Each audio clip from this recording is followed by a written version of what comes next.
Okay, so court is going to a sidebar right now. The attorneys are going to speak to the judge outside the presence of the jury. When that happens, it gives me an opportunity to speak with our two great guests. I have Lisa Lockwood with me and also Paul Townsend. Lisa, I'm going to start with you. This testimony from family members, we have a long trial here. We're on day 20 right now.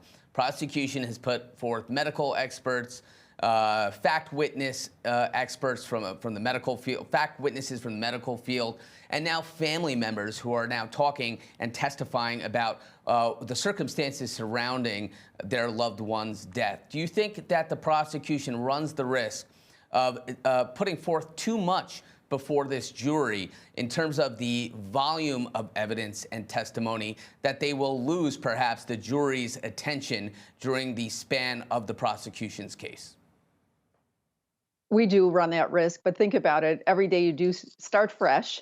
So you have to digest all the material and information that you received and then be prepared the next day with fresh eyes to look at the new information coming in. And it is a lot when you think about it, 14 alleged murders. So this is not a one-person murder trial, and we have so many people here who are involved, from the family members, obviously, to the people who felt they were wrongfully fired during all of this. And then we also have the civil lawsuits that are pending and still going, and some that had been paid out.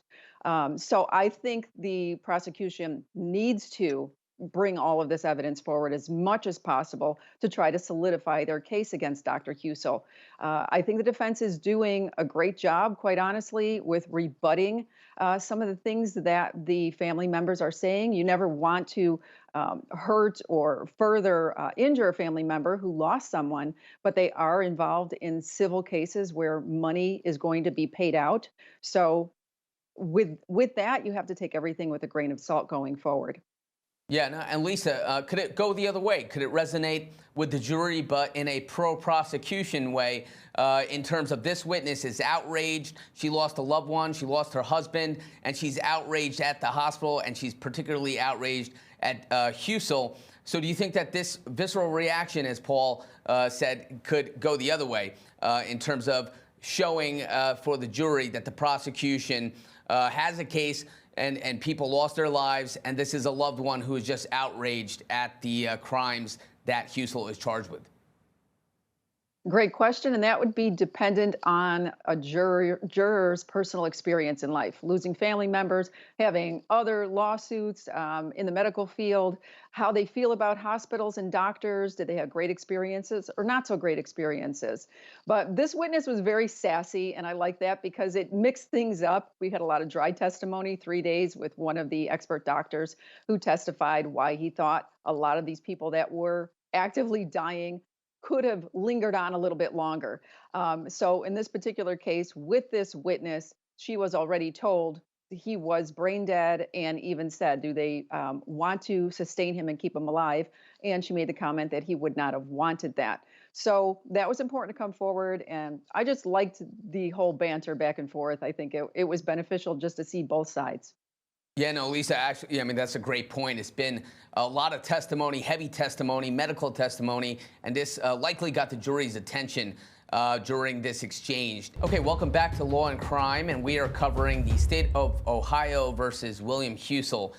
There is a live witness in court, but right now it appears that they have gone to sidebar. What does that mean? The attorneys are talking to the judge outside the presence of the jury, out of earshot from the jury, and they're probably talking about maybe a line of questioning that one side thinks is problematic, or the direction one side is going with this witness. But it gives us a great opportunity to talk about some of this testimony that we just heard with our guests. And I have Lisa Lockwood joining me, and also Florina Altschuler. Florina is a criminal defense attorney. Lisa Lockwood is a former SWAT law enforcement member, a crime analyst, and an author. I'm going to start with you, Lisa. I want to talk about what you think the prosecution's game plan is in terms of calling these family members and friends on direct, in conjunction with what is now day 20 on the prosecution's case. Of course, there are multiple TPOs. TPOs, at least in Brooklyn DA jargon, was time, place, and occurrence. So there are multiple people who have lost their lives here for which Husel is charged. Where do you think that this testimony from the family members, from those who were friends or loved ones, where does it fit in the grand scheme of things for the prosecution and putting on their case before this jury? What it comes down to and boils down to with this testimony is from the time that they were taken off the ventilator and the time that they were actually given the fentanyl and some other mixes of other drugs, how quickly did they succumb? Did they die immediately after? And we also know that when you pull a ventilator off, people are going to die. But what's the period of time? It varies. With the fentanyl, we also know that if you're given a large dose, you will lose your ability to breathe even more rapidly. So, is it the drug that made it go faster after they were pulled from the ventilator? And the only thing that we're going to be able to find out is when was the time of death announced from the time the ventilator was pulled to show that it was the actual drug, the uh, overdose of fentanyl that caused the death versus death within itself because they were already terminally ill. Lisa, I want to ask you from a law enforcement perspective. I mean, you have incredible background as a former law enforcement SWAT team member. When you get this sort of inception of the investigation into Husel, what would have been or what typically would be the involvement of law enforcement from this point when there is a red flag raised and an investigation commences?